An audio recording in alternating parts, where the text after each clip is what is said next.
안녕하십니까. 블룸버그 TV입니다. 지금 시간은 2022년 7월 4일 오전 9시 52분입니다.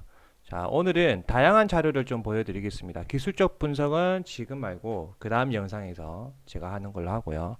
우선 CSI에서 제가 계속 말씀드리지만 인도태평양 협정 이거 정말 중요하다. 만약에 앞으로 여러분들이 정말 안정적으로 A란 국가에 투자하고 싶으면 넌 어디를 선정해 줄래? 라고 물어보시면 저는 인도라고 말할 것 같습니다. 인도가 엄청나게 머리를 잘 쓰고 있습니다. 여우같이 정말 간사하게 잘 사용하고 있습니다. 인도. 우선 지금 해리슨 부통령이 인도 출신입니다. 그리고 인도는 다양하게 중국을 견제할 수 있는 그런 국가이기도 합니다. 이 CSIS 국제전략연구센터 아주 중요한 곳입니다. 미국의 대외 정책은 여기 사이트에서 다 나온다고 생각하시면 돼요. 자, CSIS에서 6월 27일 날 나온 자료, 인도 태평양 경제체제 번영을 위한 어쩌고저쩌고 이렇게 되어 있어요. 여러분들 제가 링크 걸어 놓을 테니까 영상 하단 더보기란에 링크 걸어 놓을 테니까 이거를 다운받으셔서 꼭 보세요. 핵심은 활성화시킨다. 탈탄소. 하지만은 이네들 목적은 탈탄소지만 이게 현실적으로 불가능합니다. 제가 예전에 말씀드렸죠. 인간은 아주 합리적이지만 아주 멍청하다. 게으르고. 그래 인간의 합리적 사고는 결국 인간의 탐욕이 플러스가 되면서 비합리적 결과를 나타내고 또다시 인간은 그 비합리적 결과를 합리화시키기 위해서 새로운 논리로 경지를 일으킨다. 그 새로운 논리는 또다시 인간의 문명을 발달시키지만 어느 순간 탐욕이 더해지면서 그 합리적 사고는 또다시 비합리적인 결과를 나타낸다. 이렇게 인간의 문명은 아주 비합리적이고 아주 합리적이고 두 가지 양날의 검을 같이 들이대면서 발달해왔다는 겁니다. 그 부분을 참고를 하시면 됩니다. 한 방에 아무런 외부 충격 없이 발전하는 문명이란 있을 수가 없다. 좌충우돌, 인간의 문명은 좌충우돌 겪어오면서 더 고도화되었다고 생각하시면 돼요. 말씀드렸죠, 이거 인도 태평양, 인도가 아주 중요한 시기다, 중요한 나라다. 넥스트 차이나는 어디냐? 이제는 인도다, 인도. 그 부분을 꼭 보시고요. 그 다음에 여기서도 한국 기타 사이트에서도 이렇게 나옵니다. 인도가 UAE, 그 다음에 호주 이어 EU와도 FTA 협상하려는데 제가 말씀드렸죠. 인도를 잘 봐야 된다. 그 다음에 영국, 캐나다, 이스라엘과도 협상 중이다. 인도가 대외 개방 정책을 쓰려고 하고 있습니다. 인도가 대외 개방 정책을 쓰려고 하고 있다. 이 사이트도 링크 걸어 놓을 테니까 여러분들 한번 쭉 보세요. 엄청나게 머리를 잘 쓰고 있다는 걸 여러분들이 알 수가 있을 겁니다. 그 다음에 골드만삭스 자료입니다. 골드만삭스 자료예요. 여기 보시면 결론은 뭐냐? 이 집값이에요, 집값. 집값인데 여기 말고 이거다. 이게 집값이에요. 홈프라이스 돼 있죠. 홈프라이스와 디클라인이 있죠. 몇몇 국가에 대해서 선진 국가에 대해서 집값을 조사하니까 가장 먼저 붕괴된 게 뉴질랜드다. 뉴질랜드 고점 찍고 내리고 그 다음에 최근에 붕괴된 게 캐나다다. 고점 찍고 내리고 결국 뉴질랜드 따라간다는 거예요. 뉴질랜드가 고점 찍고 내리고 그 다음에 캐나다가 고점 찍고 내리고 그 다음 오스트레일리아 호주가 고점 찍고 내리고 그럼에도 불구하고 버티는 나라가 있으니 영국과 그 다음에 미국이다. 미국. 자, 그럼 미국이 왜 버티는지 그거를 아셔야 되겠죠.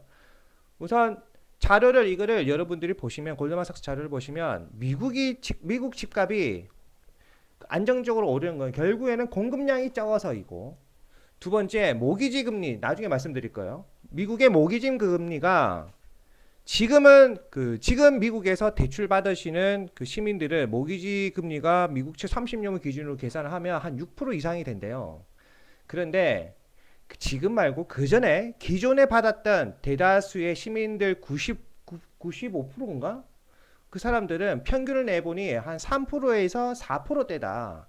그래서 바로 그 리먼 사태처럼 부동산 버블이 터지거나 그런 일은 당장은 안 일어난다는 겁니다. 당장은 안 일어난다. 하지만 미국 집값은 고점이다. 그걸 아셔야 돼요. 그럼 우리나라에도 이제 그런 현상이 나타나겠죠. 지금 나타나고 있고요. 서울 같은 경우는 집값이 더 붕괴됩니다. 아시겠죠? 뭐 그런 거 말 안 해도 다른 유튜버들도 뭐 벌써 말했던 거고. 자, 이 부분은 내용이 어떤 건지 아시겠죠? 그 다음에 CREA 여기 리서치 회사입니다. 여기 연구 자료도 괜찮은 내용이 많습니다. 이거는 좀 중요하기 때문에 번역기를 돌려서 간단하게 설명을 드릴게요. 자, 러시아가 푸틴 전쟁을 일으키고 나서 어떤 개념으로 유가가 흘러가냐 그런 것들을 나타내는 자료입니다. 우선 러시아는 여러분들도 다 아시다시피 우크라이나 전쟁이 일어나고 나서 오히려 경제는 더 좋아지고 루블화는 더 가치가 올라가고 있습니다. 앞으로도 더 그렇겠죠. 앞으로도 더 그렇다. 그 다음에 러시아 화석 연료는 대부분 유럽 선박으로 운송이 된다고 합니다. 유럽 선박.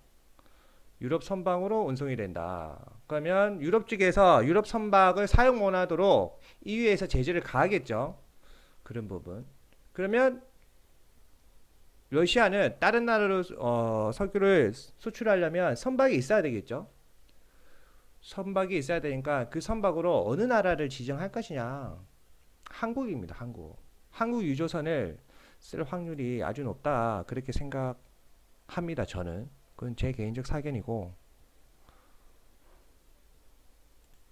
자, 그리고 이 자료 같은 경우는 5월까지 러시아산 화석연료, 뭐 천연가스나 아니면 우랄 석유 이런 걸 생각하시면 되겠죠. 근데 우랄 석유는 아닌 것 같고 가스 부분인 것 같아요. 어쨌든 러시아산 그 화석연료를 5월까지 수입한 나라 선진국 국가 대표적 기업들 그 다음에 공사급 그런 나라가 그런 곳이 23곳이 있으니 여기에 나와 있습니다. 엑슨, 쉘, 그 다음에 뭐 여기 쭉 나와 있죠. 여기 네슬도 있고 우리나라도 있어요. 포스코도 있어요. 니폰스틸 일본 회사도 있고 그 다음에 현대제철도 있네요. 이런 회사들이 러시아산 그 화석연료를 5월까지는 구입을 했다고 그럽니다. 지금은 7월 4일이죠. 그때 제가 말씀드렸죠. 영상에서도 4월 23일까지 그 러시아산 그 석유 선물로 결정된 그 석유 또는 가스를 미국에서 수출하는 것을 허용했다. 그 영상 예전에 말씀드렸죠. 그 시기와 거의 맞물리는 내용입니다. 그러니까 국가라는 기업은 겉으로는 전쟁 어떤 그런 명분에 의해서 러시아를 까고 있지만 현실적으로 필요할 때는 러시아의 어떤 천연가스 이런 것들이 필요할 때는 지금은 아니에요. 지금은 아니고 5월까지는 우회해서 천연가스나 화석연료를 수입해왔다는 거예요. 겉으로는 러시아 나쁘다 하지만 어떤 이 충격 기간을 줄이기 위해서 러시아산 가스와 석유를 수입을 해왔다는 겁니다. 이런 자료들에 의해서 다 나타나죠.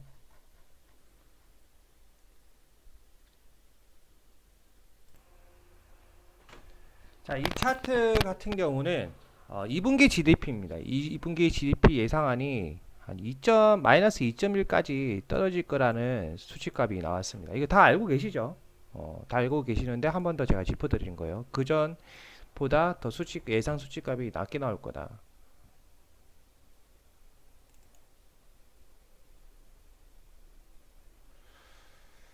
그리고 이 자료는 제가 조금 전에 말씀드렸죠. 미국 그거 모기지 금리입니다. 모기지 금리에 대한 수치값인데 지금은 대략 그 미국채 30년물을 기준으로 해서 미국 모기지가 대략 한 6% 선으로 알고 있어요.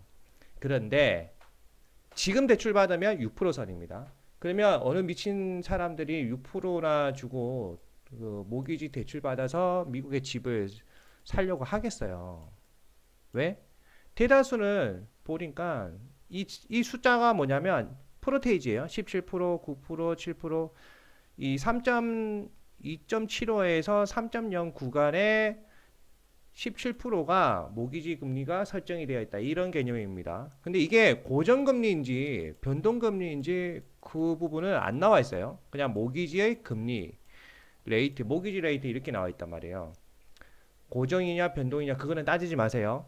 우선은 이 자료에 의하면 우선 금리는 3.0으로 되어 있다. 대다수가. 그리고 한 95% 정도는 여기 5% 이하다. 그래서 버틴다 이거죠. 미국 시민들은 버틴다. 리먼 때 08년 리먼 때처럼 버블이 터지지는 않는다는 겁니다. 당장은 터지지 않는다. 터져도 언제 터진다? 내년. 내년에 터진다. 부동산. 미국 부동산은 터져도 내년에 터진다는 거예요. 왜? 카드 리볼빙 그 전에 말씀드렸죠. 카드 리볼빙이 먼저 터져야 그 다음에 은행권에서 리스크를 느끼고 부동산 모기지에 대해서 조사가 들어갑니다. 감정평가가 들어간다는 거예요. 감정평가가. 자, 이런 큰 그림을 생각하셔야 돼요. 그 다음 이 자료 같은 경우는 부동산 관련인데 우리가 유념할 부분이 있습니다. 자, 이거 2010년부터 2020년까지 미국 인구가 많이 줄어든 곳, 그 주, 일리노이스가 가장 많이 줄어들고 그 다음에 미시간, 오하이오, 여기도 미시간 있죠. 요 주 안에 뭐 세부 도시겠죠. 뉴욕도 생각외로 외로 많이 줄어들었습니다. 뉴욕. 그 다음에 루이지아나죠. 펜실베니아, 미시시피, 웨스트 버지니아, 펜실베니아 이렇게 많이 줄어들었습니다. 즉 기존 도시들이 많이 줄어들었다는 거예요. 그러면 어느 도시가 인구가 많이 늘어났을까요? 안 봐도 텍사스죠. 제가 계속 말씀드리죠. 제가 미국 사람이면 땅을 산다. 어디 사? 텍사스 땅을 산다. 자, 첫 번째가 애리조나, 두 번째가 텍사스, 세 번째가 캘리포니아. 캘리포니아는 뭐 실리콘밸리 때문이고. 그 다음에 텍사스, 유타주. 그 다음에 플로리다. 이렇게 돼 있죠. 자, 플로리다는 우리가 뭘로 알고 있죠? 휴양지다, 휴양지. 플로리다는 휴양지. 한국으로 따지면 제주도 따지면 되시겠죠? 제주도. 미국의 은퇴 이민자들이 어디로 많이 가는 걸 선호하냐? 플로리다. 이 자료만 딱 보시더라도 아시겠죠? 플로리다. 한국으로 따지면 제주도나 저기 세컨하우스로 양양, 동해 양양이나 속초 뭐 이런 곳 정도 추측을 하시면 되겠죠. 어쨌든 바다가 있어야 된다는 겁니다. 바다가. 그 다음에 텍사스와 애리조나는 뭐죠? 애리조나는 반도체, 맞죠? 반도체. 텍사스는 뭐 안 봐도 테슬라죠. 테슬라를 중심으로 한 각종 전기 관련 회사들, 수소 관련 회사들. 자, 그러면 애리조나가 반도체면 한국으로 따지면 어디죠? 반도체 삼각 서클 라인. 아시죠? 여기가 어딘지. 그 다음에 미국의 텍사스가 있으면 한국으로 따지면 여기는 어디라고 생각해야 될까요? 혁신도시 시즌2? 혁신도시, 이건 아닌 것 같아요.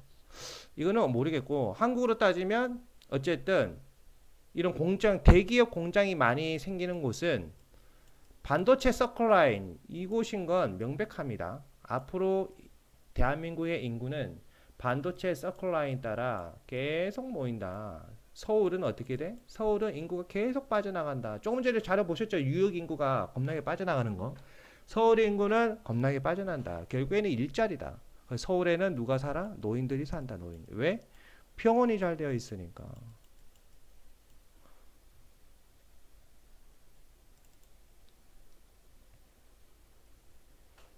자, 그 다음에 이거는 아주 중요한 차트입니다, 여러분. 이거 아주 중요한 차트예요.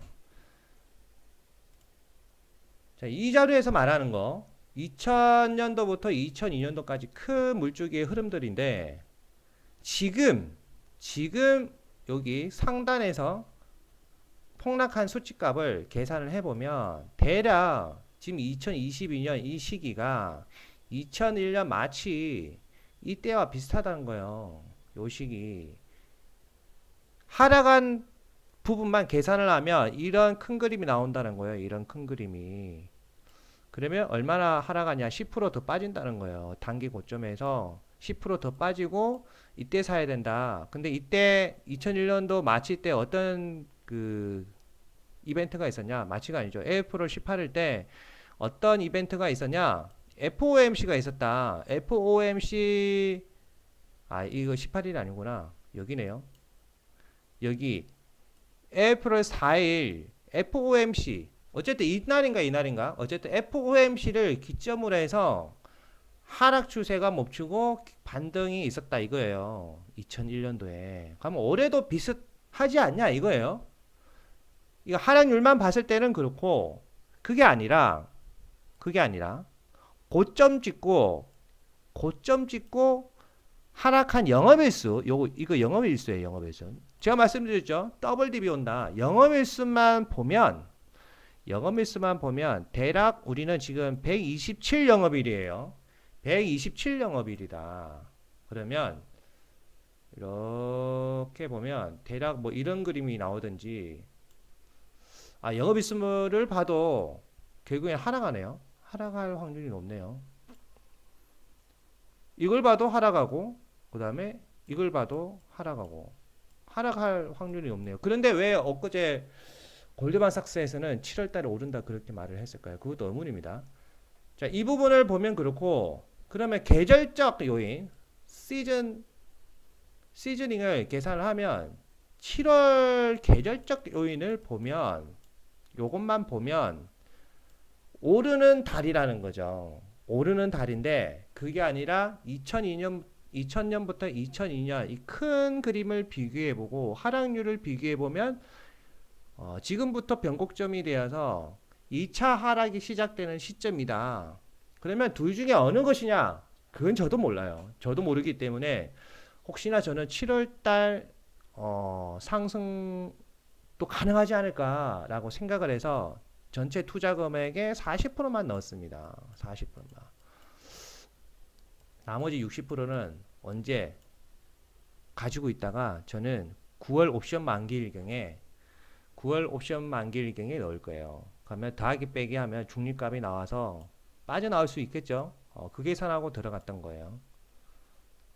이거 말씀드렸고. 그렇지만 다른 자료에서는 또 뭐라고 하냐면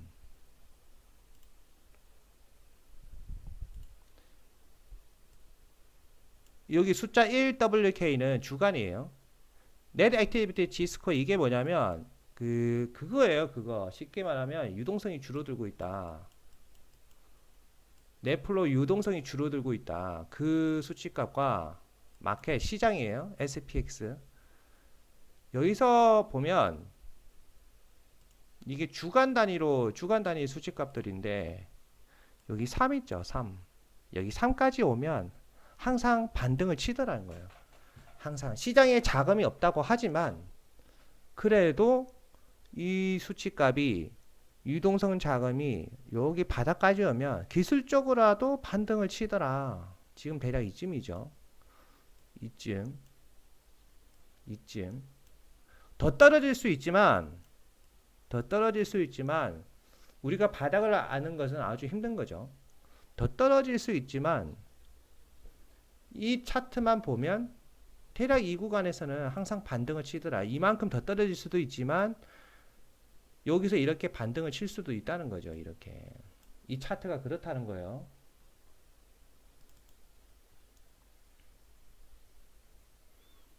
자, 더 디테일하게 이거를 또 보여드릴게요.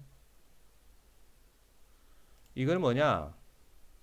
비트코인 한 주간 로닝 이거는 필요 없고 한 주간 풋 옵션과 콜 옵션의 볼륨값을 비교한 겁니다. 여기 보면 줄라이 기준으로 해서 최근 저번주죠. 이번 주가 아니라 저번 주를 계산해 보면 풋 옵션에 베팅된 계약 건수가 이게 8만인가 그래요. 8만이네. 대략 이게 81,750인가 그래요.